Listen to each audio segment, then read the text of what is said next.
Hello, everyone. Welcome to the GetApp Small Business Strategy Series. I'm your host, Brian Moran, CEO of Small Business Edge, and our guest today is Rieva Lesonsky, CEO of GrowBiz Media and a longtime leading expert and top journalist in the small to mid-sized business market, and somebody who I've known and called a friend for, I'm not even going to say how long, Rieva. No, let's not A tell them. long time, but a long time. So welcome to the GetApp Small Biz Strategy Series, Rieva Lesonsky.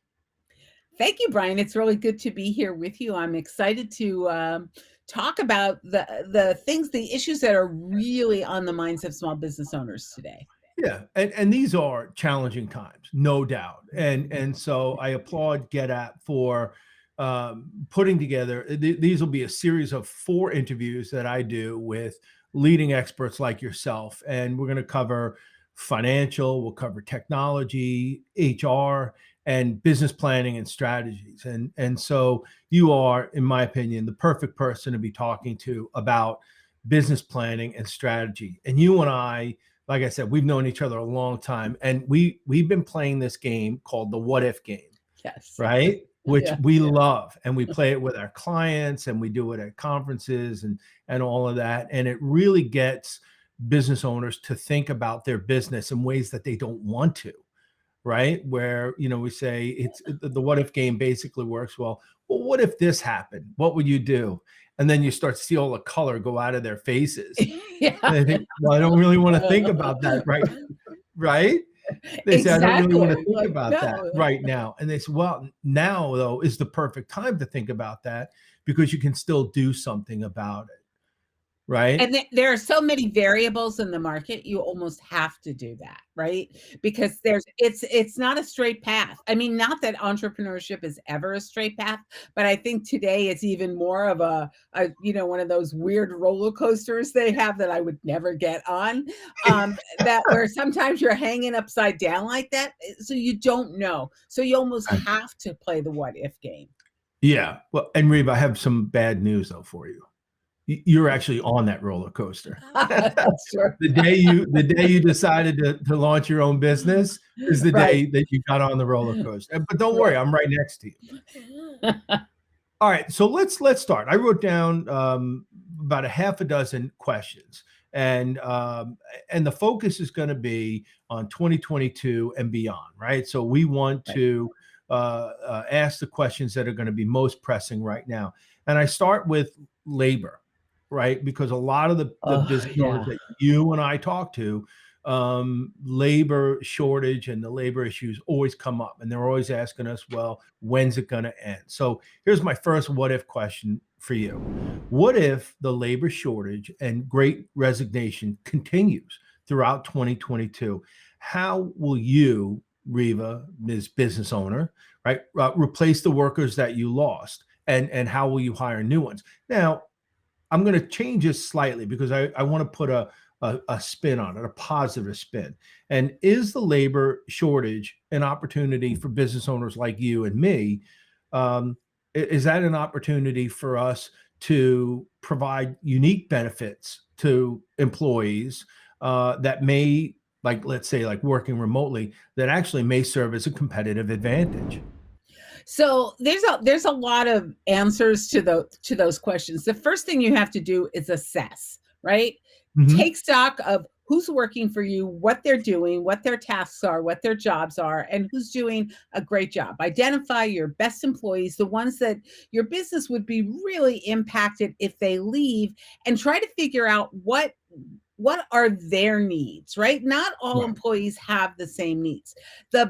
I don't want to say the bad thing, but one of the negatives about what's happened about technology and the pandemic is business owners used to be able to offer that advantage of, oh, I'll give you flex time. Oh, I'll let you work at home. Now everybody does it. Big businesses are sending their employees home for forever. They're consolidating as well, and so that's no longer so much an advantage because as a benefit, because everybody's doing it. So one, you need to make sure you are offering that because everyone is. The real advantage you have in a remote type hybrid workplace is you are no longer limited to your area to hire employees, right? Oh, You great can point. Yeah. you can now hire anywhere because everybody's remote. And so Mhm. you may be able to find sources of cheaper labor of people who are living, in another state where the cost of living is less. Mm.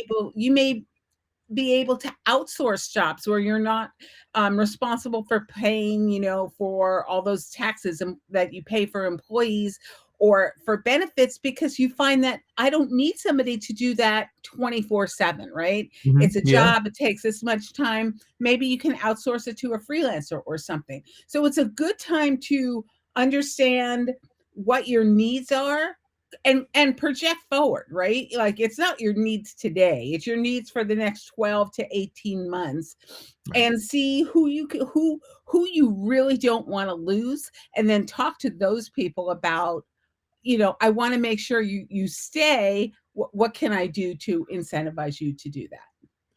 Right. And so what you're getting at, it sounds like underneath all of that is the culture of the company, right? Yes. To get people to stay, they have to buy into the culture. I like working here. I like the vision that the owner or the CEO has laid out for us, how we're going to navigate these uncharted waters. I like my coworkers. I feel like there's a sense of community, right? Here, even though we've Yeah. all kind of gone through something, right? Together. Right. And what's key is when you look at culture, when you look at employees, there's been a lot of information and survey after survey that shows millennials and Gen Z. Now Mhm.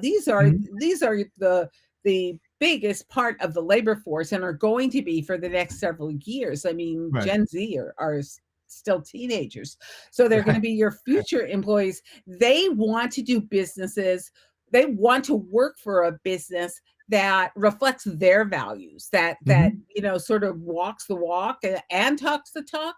And Mhm. so if you don't do that, they're going to be looking for another job. It's very important to them that the company they work for is community minded, is environmentally minded, and reflects their own personal values. So you have to understand what their values are, right? If you don't Yeah. talk to your employees and know, then you're kind of operating in the dark. All right, let's go to the second question. So, what if COVID were to continue throughout 2022? So, is your business prepared to continue operating in a mostly virtual capacity? And on the flip side, though, what are some of the silver linings that you're seeing that COVID has brought to SMBs? So again, partly it opens up your labor pool, right? You can employ Mhm. people from all over the country, all over the world. The automation that has, people adopting. I've seen a lot of reports that said COVID pushed business owners to a place that they intended to get to at some point, and it got Yes. them there now. They Yeah. had to adapt practices they were kind of putting off. And so that's a positive that they embrace maybe new technologies, upgrading Digital. systems, digital, installing security, because that's really Oh yeah. key where maybe they hadn't thought of that before. So that's a positive. Another positive is about it gives you, again, it's the what if game. If my employees, what if this, everybody is enjoying this like home based or hybrid environment? Yeah. What if this continues? Maybe I can downsize. My nephew works for a kind of mid-sized business in Boston, and he got his job. He's only been in the office like 3 times, Mm. and the owner said to the employees, "Okay, let's say COVID ended. Who wants to stay working at home because my lease is up in March? Maybe I don't need this much space. Maybe I can get this much space."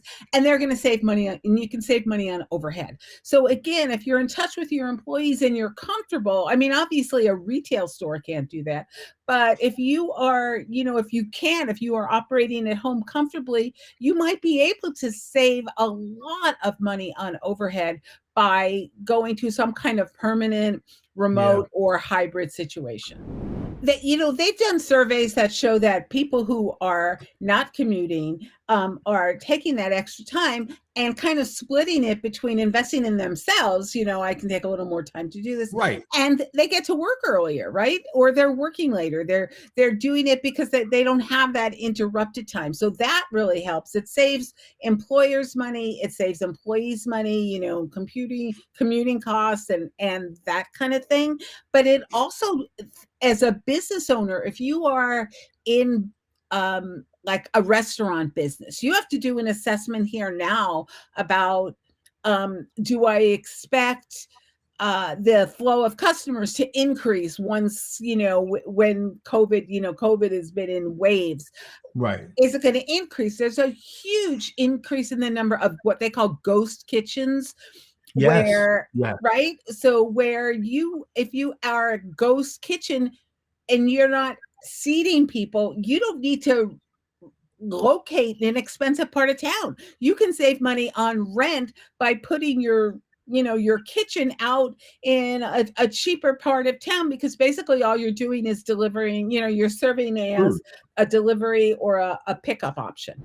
All right. What if you are a retail business, right? I know that there are probably a lot of listeners right now who are retail business owners, and the supply chain disruptions don't get any better in 2022. So how do you stock your shelves? How do you know, do you know which of your products are domestically sourced versus foreign? And are there any opportunities to partner with other companies that may offer complementary products? Yeah, so the one thing that I hope by now, where we're year 2 into this, is Hmm.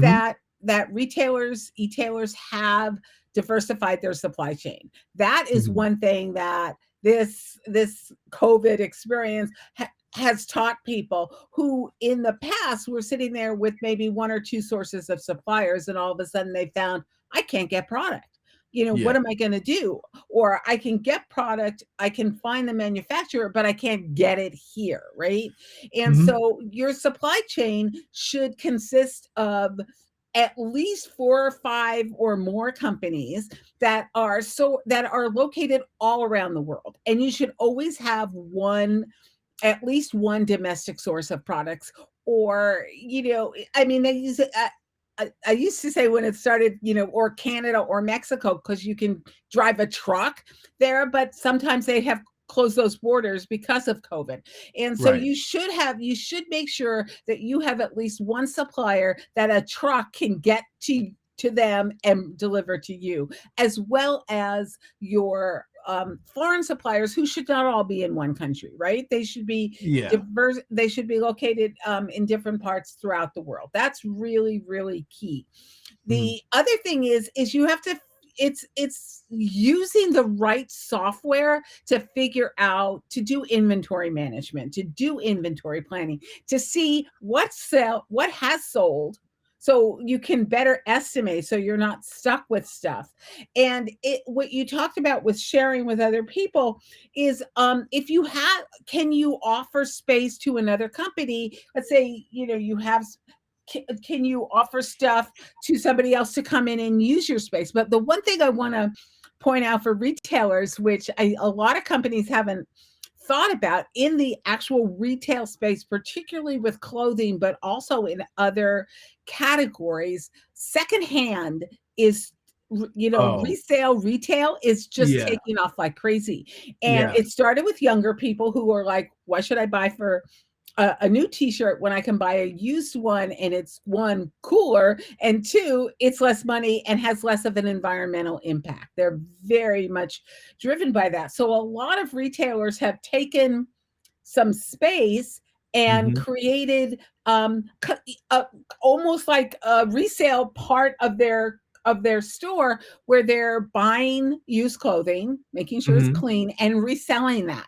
And so that can take up for a little bit of an inventory problem, because you're not sourcing it from companies or corporations, you're sourcing it from your customers. And so you're putting there, Y and it's not just clothing, IKEA is doing it as well. So it can Yeah. go to any industry. That is a great point. And a couple of things. So I just read, and I think it was in the Wall Street Journal, where there are companies popping up all over the place that are buying, buying out offices that are shutting down, and Mhm. then they're reselling it to people who are opening up home offices. I Yes. thought that was brilliant. And actually, I have a client who opened up her own real estate agency on Long Island. Great story. And my brother was helping her. He's a contractor on Long Island, and he read online that another realtor was going out of business. They were shutting down their operations, and he literally bought all of their furniture and moved it into her office, and I love for it. pennies on the dollar, Right. which is, you're right. So always silver linings in these kinds of opportunities. So what if your computer system gets hacked? This is a huge issue right now, right? In the SMB space. So do you keep your data and your computer files in the cloud? And it is now, here's a good question, is now a good time to implement transparent marketing practices, right? For your company. So you can kind of share with your clients or your customers how you do business. Yeah, so let's take those separately. Let's look at the first part, about getting hacked, about security. Mhm. This is again an area that most small business owners. A couple of years ago, I was on a panel for the Wall Street Journal that most small business owners are like, I'm too small to be hacked. No one cares Oh, about my no. company. No, no, I no. mean, my company, we're two people and we were hacked. Yeah. And you wake up one day and there's weird stuff on your website, and I mean really weird stuff. Or Yeah. the other day, just a couple of months ago, I don't know if you remember this, all of a sudden people started messaging me some weird stuff on LinkedIn, and it turned out mine and my partner's LinkedIn Yeah. accounts were hacked, and we're out Yeah. there making offers. And so there's no such thing as too small to be hacked. So you Right. have to employ the best security that you can. And I know that most small business owners aren't like, well, what does that mean? What do I do? And again, like you mentioned, start with a place to go to, like someplace like GetApp, and figure out, what do I need? What are Yeah. people doing? What are the best practices in my industry that are protecting it, particularly if you're home based? That makes you even more vulnerable now, right? Right. Because your employees are home based. And one of the things that I learned a long time ago is a lot of people who were working at home, like were on laptops, and maybe their laptop was in the kitchen or something, and a kid came and went to play a game on it, but those sites were really vulnerable to hacking. Yeah. And so you have to make sure your employees understand the best practices to protect their computers, which protects your system, because everything should be linked in. So that's number one. You have to be really aware of the fact that you could be hacked. You most Mhm. likely will be hacked. So Yeah. what if I am? What do I need to do? Who are the first calls I need to make to fix this system? You have to check with your web host, right? Yeah. What Yeah. systems do they have in place? Because you could be hacked at that point, right? They could be hacked, which is going to affect your Yeah. site. You're talking about creating a checklist. Oh my Yes. God, we were hacked. Here's what I need to do. And the likelihood, I've done a couple of podcasts on cybersecurity. Most business owners, they don't find out sometimes till days or weeks later Yeah. that they've been hacked. And so the damage has been, already done, and it's significant. So, the sooner you can reach out, as you point to all of the people who need to know, and shut things down, and make sure, you can take inventory of what's been stolen, Right. or compromised. So create that checklist. And make sure you have backup in the cloud, right? Oh yeah. So you can access whatever you need, at some point to reestablish. It takes a long time. You may think, I have this little, so if I'm hacked, what's someone going to take from me? It takes a long time to Yeah. restore what has been disrupted. Yeah. And to your point, I'm too small to be hacked. Most times, this came from a cybersecurity expert. Most times, the hacks that happen to small businesses are crimes of convenience. It's like leaving your front door and your windows open in your house at night. If you lock your doors and you lock your windows, it's not to say that they can't get in. It just makes it a little bit harder. Right. And they just may go on to the next small business and go, okay, maybe I'll Exactly. try this one. So great point. All right, what about the transparent marketing practices? Again, this is yes, you should be marketing transparently because again, this is the age of people are conscious of not only who they work for, but who they do business with. And Yeah, so they're looking for you to be transparent because they want to do business with somebody they trust, with somebody they right. understand what's going on. So the more transparent you are, the more genuine you appear, the more authentic you appear, and the more likely people will continue to do business with you. Right. That the trust is something that you never completely have. It's something that you have to work on every day. Right. But broken trust never gets fixed. Right. Right. That's you What's may build it back up, but you're never going to get to the point where you were. what's the cliche? People do business with people they know, like, and trust. And so Right. transparency enables consumers to feel that way about your business. And the kind of the again silver lining in COVID is it has made consumers, American consumers, very aware of small businesses in their community, and they Mhm. want to do business with them because they don't want a future without those small businesses. Right. So if you're transparent, if you're making people comfortable with doing business with you, they're in the mood to do business with you anyway. It's just gonna amplify your business. So what if you invest in the wrong technology for your business? Meaning it's not scalable, it's not flexible, it doesn't do all the things that you need to do. So in order to prevent that, what steps can business owners take today to make sure that their technology will be relevant tomorrow? So you have to figure out what are best practices in your industry, right? What are other businesses using? What technologies are other businesses using in your industry that maybe you haven't heard of? Maybe there's something new emerging. Maybe they're using it in a different kind of way. There's so much innovation going Mhm. on in the tech space today. And I agree with you. You need to get on and you need to figure out what's happening in the overall space, and GetApp is a great place to do that. You figure, oh, people are, here's this experience, here's that experience, here's Mhm. what this does. The problem with technology, it's very easy to be sold stuff you don't need, right? Right. Because you're not a tech person, right? You Yeah. know about your Yeah. business. So it's like going to the dentist and they tell you Yeah. need like 10 fillings. What are you going to say? No, I don't. How do you Yeah. know? Yeah. And so you have to do your research and understand going in what the possibilities are. What do you need? Never ever buy for what you need today, right?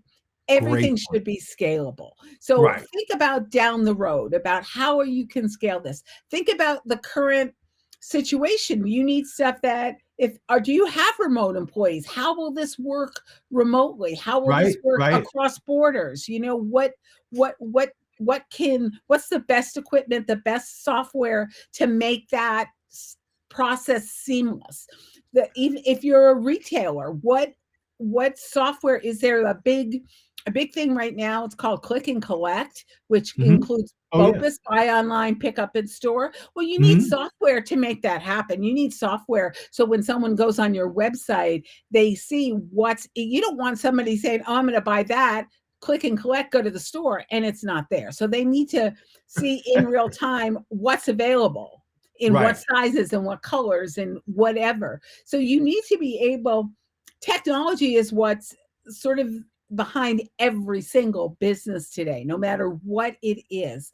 And so Right. you need to find the right technology. So, one, talk to other business owners, talk to experts, go to mentors at SCORE or counselors at the SBDC to find out like what do they know? How you can make that happen? Um, and think about what what if this doesn't work, right? What are you Right. going to what's your plan B? Right? You should always Right. have a backup plan, because if your tech goes down, you can only afford for it to be down for a very short period of time. So you need a plan B. And a plan C and a plan D, Oh yeah. right? I mean, Right. it goes All the on and way through. all right. Oh, one more thing. Lease. Yeah. If you can't afford it, think about leasing your equipment. Oh, great point. Great point. You're right. Because you know what? Leasing, you can upgrade it after 24, 36 months. That's a Right. great point. And companies will do that. They'll sell you subscriptions, cloud-based subscriptions Yeah. a lot of times for your technology. But when you do that, you have to also think about the onboarding process. Like if it's complex, or it's going to be difficult for your employees to do it, then you want to kind of minimize the onboarding. You don't want to onboard a new technology every 12 months, Right. right? And if you are leasing, you want to make sure that if you've outgrown that system before your lease is up, that you're not going to be penalized for upgrading, that there's upgradable parts within the terms of your lease. Perfect. What if your company doesn't innovate fast enough and you become irrelevant with your customers? So how do you stay connected to not only your customers, but everybody in your ecosystem? And how do you provide good experiences? So this is your favorite thing, right? You're either this is a It Brian is. thing. It is. It is. I should let you answer. No, So no, no, no. yeah, you're I'll either jump in. yeah, you're either, what do you call it, in the The cloud. clouds, looking down at your business and looking at the whole thing, or you're on the ground and you only see this much, right? Because The you can only weeds. see what's in front of you. Right. So you're in the cloud or in the weeds. Who wants to be in the weeds when you can be in a cloud? So you want to take that approach. You want to look at your company holistically and look at it today and look at where you think it's going to go, and then Mhm. how are you going to get there. And the thing is, you have to innovate, right? That's the Right. one thing COVID taught us, is the companies that were keeping up with the technology, the companies that were had diversified supply chains already, were better prepared to handle what was going on, because they weren't caught short. And so that's really the key. It's about understanding that innovation is just a part of what your company culture. You can't, even in the old, like in your another favorite Brian thing about small business, I don't necessarily want to grow that Yeah. big. I just, even those days of I just want to be here and do this, they're done. They're over. You won't be a business anymore. You Yeah. have to look at the innovative practices. You have to look at the software that's available to take your business through now, through the next few years, and just deal with it. And I think the one good thing is, generationally, we're looking at record numbers of startups, right? And Yeah. part of the great resignation is people are resigning to start their own businesses. Part of that is generational. The older edge of the millennials of Gen Y are in their 40s now, which is typically when people get to become more entrepreneurial. There's just millions of them. There's over 80 million millennials, and so we're going to see that pace increase. And the good thing is, they're much more open and understanding of the power of technology and how it could drive your business. I think we're going to end it on that note. That's fantastic. It's innovate or die is basically It it. is. You cannot stand or sit still. Continue to watch our GetApp series, small business strategy series. We have a couple of more great experts coming on board, and it's all designed to help you run better companies. This is us taking you to the clouds, right? So you can look down and ask yourself, where have I been with my business, where I am today, but more importantly, where am I going, and what's the direction of the market, and how do I take advantage of it? So I want to thank you, Rieva. As always, tremendous insights. Love all your suggestions. Love playing the what if game with you. So thank you for that. I Oh, also my want to thank pleasure. GetApp for hosting this series and allowing me to have as much fun as humanly possible, talking to my friends and talking about how we can help small business owners and entrepreneurs.